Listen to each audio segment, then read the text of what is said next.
Jeremiah chapter 19. The parable of the potter's clay in the previous chapter showed God's patience and ability to accommodate to the imperfections of the clay and God's willingness to make it into a new vessel upon their repentance. Now the pot is ready. The clay is baked and hardened. The parable of the smashed potter's vessel in this chapter is laden with a very terrible message. It's no longer possible for even God to work upon unrepentant and hardened Israel. God purposed to destroy them. Their persistent stubbornness resulted in the irrefutable and irremediable cancellation of the status of Israel as God's chosen people. The only alteration in its destiny next was their destruction, that is, breaking the potter's vessel. The opportunity to repent was past and judgment was now unavoidable. Preparation for the message, verses 1-2. Verse 1. Thus saith the Lord, Go and get a potter's earthen bottle and take of the ancients of the people and of the ancients of the priests. From the potter's house where Jeremiah had lately been, he is asked to go and buy a potter's earthen bottle. Using this emblem of the potter's earthen bottle, God illustrated in an emblematic way what he would do in a short time with the Jews. God chose the earthen bottle to show 1.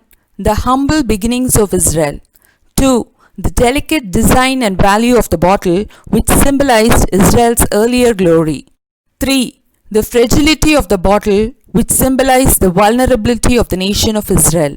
Jeremiah was to take this earthen bottle to the ancients of the people and ancients of the priests. The ancients consisted of 70 elders who were the representatives of the people, Numbers 11:16, who were the prominent members of the Sanhedrin, Matthew 26:47.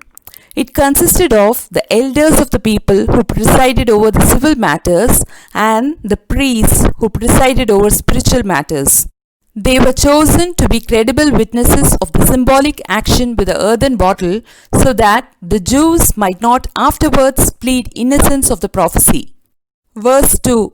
And go forth unto the valley of the son of Hinnom, which is by the entry of the east gate, and proclaim there the words that I shall tell thee. The valley of the son of Hinnom. The site was chosen as having been the scene of the most hateful form of idolatry to which the people had addicted themselves, Jeremiah 7:31, where human victims were offered and children made to pass through the fire in honor of Molech. 2 gates led into the valley of Hinnom, the fountain gate at the southeastern corner and the east gate at the southwest corner of the Jerusalem Temple Mount. East gate is called by different names. 1. The pottery gate, because the potter's field and house lay southward. 2. The potsherd gate, because the potters who made their pots in the nearby potter's field threw the broken pieces of pots here. 3. Dung gate, Nehemiah 2:13, because the filth of the city was carried out and laid near it. 4. The sun gate, because it lay in the sun-rising direction. This gate was on the south wall of Jerusalem. The valley was put to this degrading use from the time that Josiah defiled it, as said in 2 Kings 23:10. And Josiah defiled Tophet, which is in the valley of the children of Hinnom, that no man might make his son or his daughter to pass through the fire to Molech.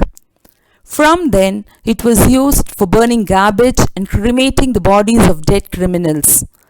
It was here that Judas Iscariot, who betrayed Jesus Christ, hung himself. Matthew 27:3-5, Acts 1:19. Jeremiah is commanded to go here and proclaim the words of the Lord. The valley of the son of Hinnom was the boundary between Benjamin and Judah. This message was for both of them. The beginning of the message at the potsherd gate, verse 3. And say, Hear ye the word of the Lord, O kings of Judah and inhabitants of Jerusalem. Kings of Judah, in plural, because the message was not related especially to the reigning king, but to the whole royal house.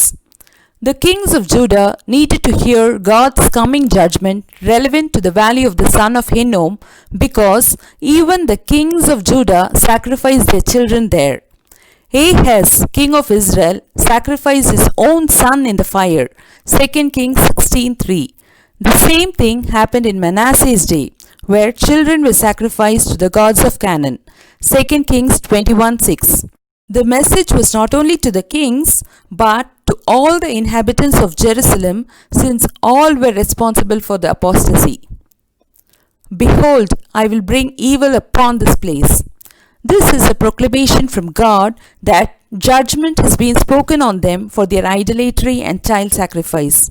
It would be brought upon this place, which means upon the city of Jerusalem and on the land of Judea. The scene of their guilt is chosen as the scene of the denunciation against them. Whosoever heareth, his ears shall tingle.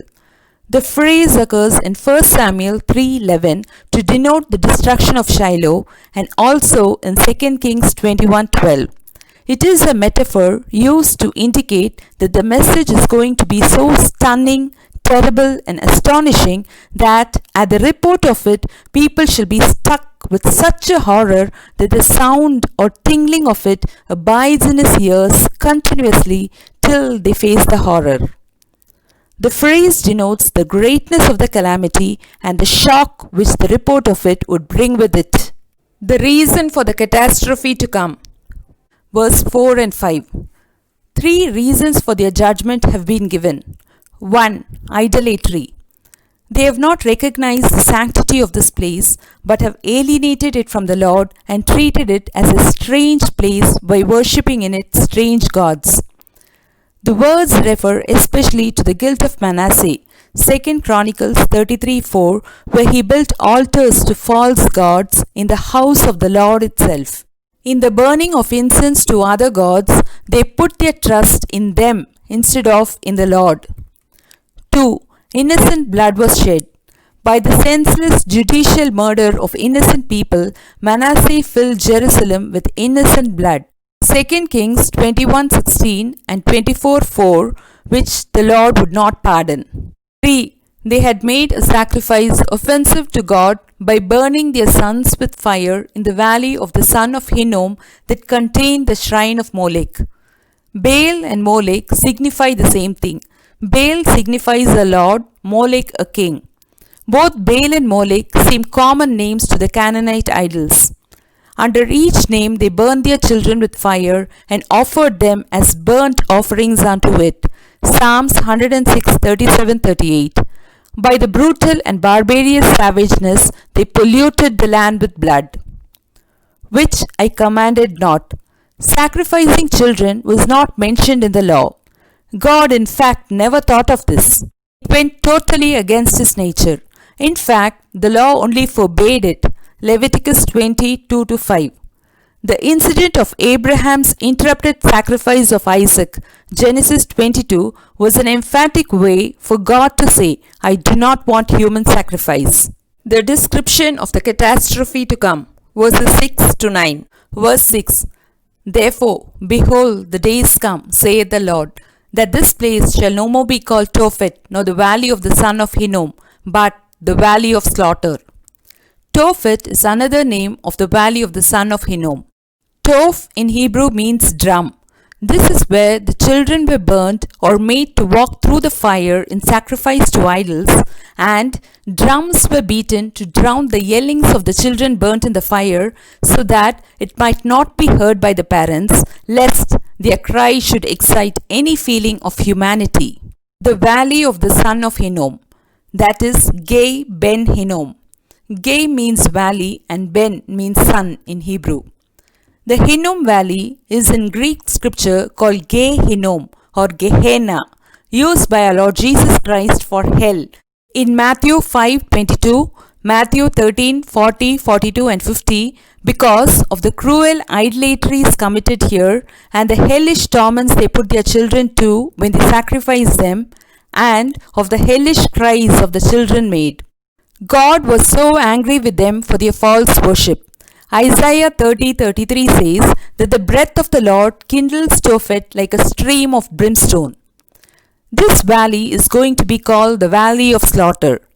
The joy that people had in sacrificing to idols will now become a joyless name. The change of name in the Old Testament frequently signified a change of function.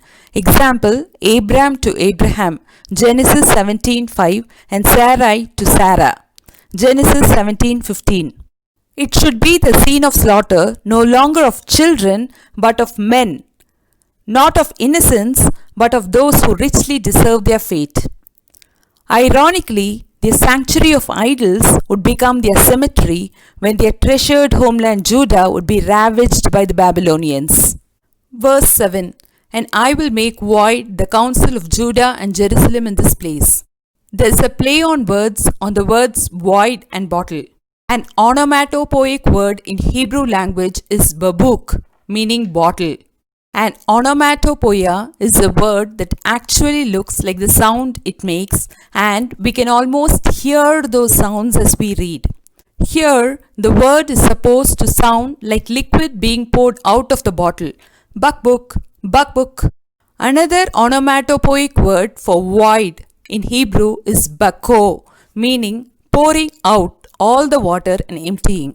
These words are an allusive reference to the earthen bottle in Jeremiah's hand. The biblical interpreters say that these words of Jeremiah were accompanied by corresponding actions. The prophet carried the bottle to Tophet full of water, and at these words emptied the earthen bottle symbolically in the sight of the people and the assembled elders. The council of Judah and Jerusalem will be as void and empty as this empty earthen bottle is now. Judah had been totally unfaithful to him. Their counsel had gone bad. God would no longer let them represent him on the earth. God will not only let the enemy kill them with the sword, but their dead corpses shall be disgraced by having no proper burial, and their slain bodies would lie upon the earth and be fed upon by the fowls and beasts, a proof of extreme dishonor. Verse 8. And I will make the city desolate and a hissing. The catastrophe would be seen both in terms of the death of the people and the destruction of the city. The city will be desolate when its walls would be broken down, its houses burnt with fire, and its inhabitants put to the sword or carried captive. Everyone that passeth thereby shall be astonished and hiss. Surprised to see the desolations of it, everyone who passed its ruins would whistle in amazement, because a city once so famous and flourishing is reduced to such a miserable condition because of the blows or smitings coming from the hand of the true God. They hiss not of scorn, but by way of detestation and abhorrence of it, and for the joy at its ruin. Verse 9. And I will cause them to eat the flesh of their sons and the flesh of their daughters. Famine and the miserable effects or consequences of the famine is given here.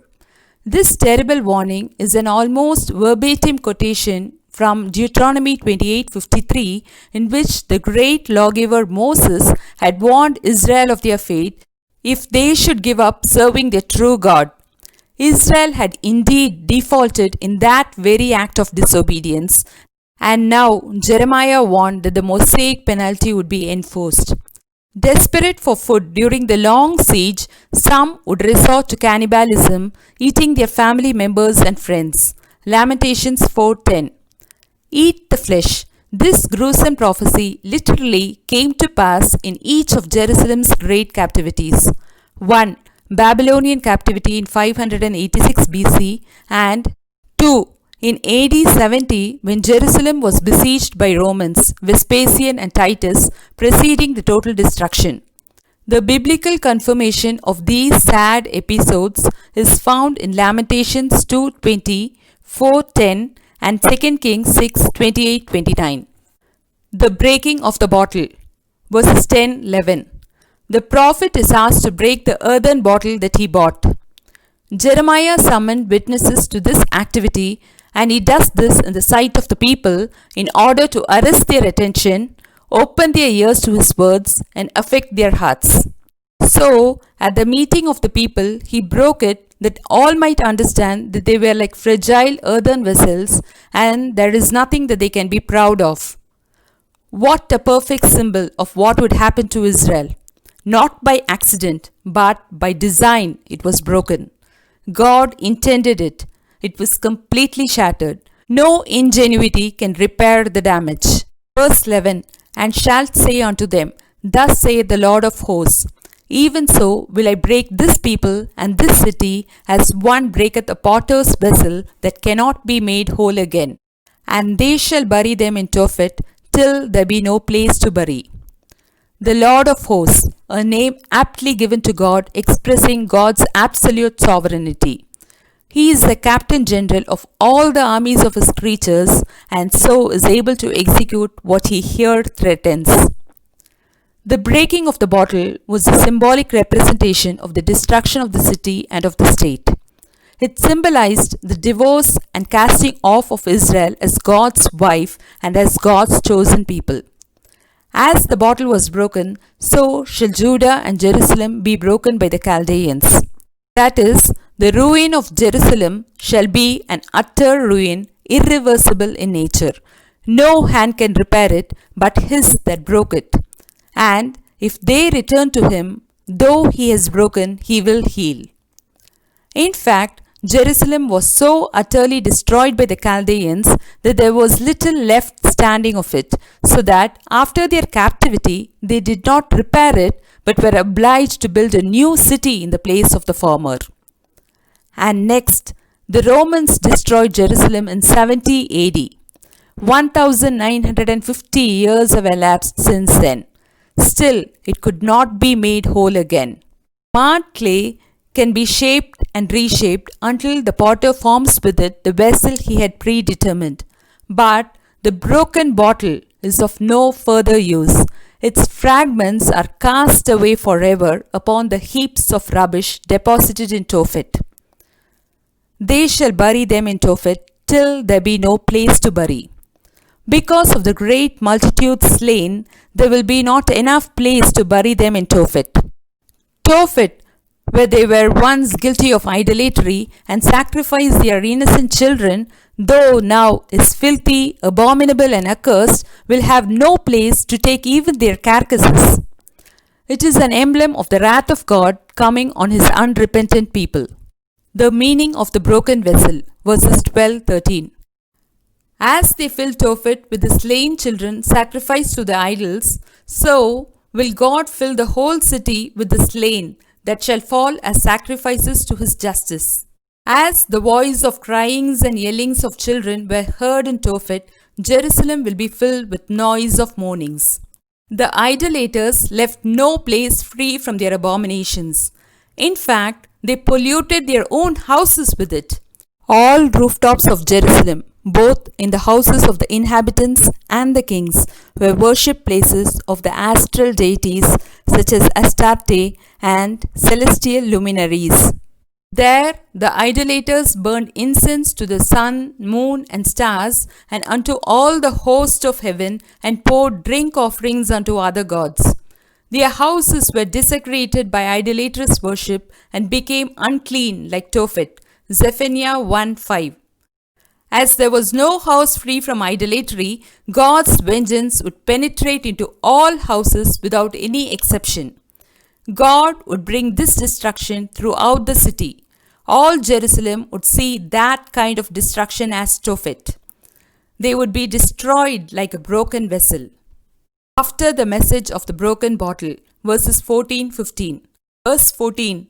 Then came Jeremiah from Tophet, whither the Lord had sent him to prophesy, and he stood in the court of the Lord's house and said to all the people.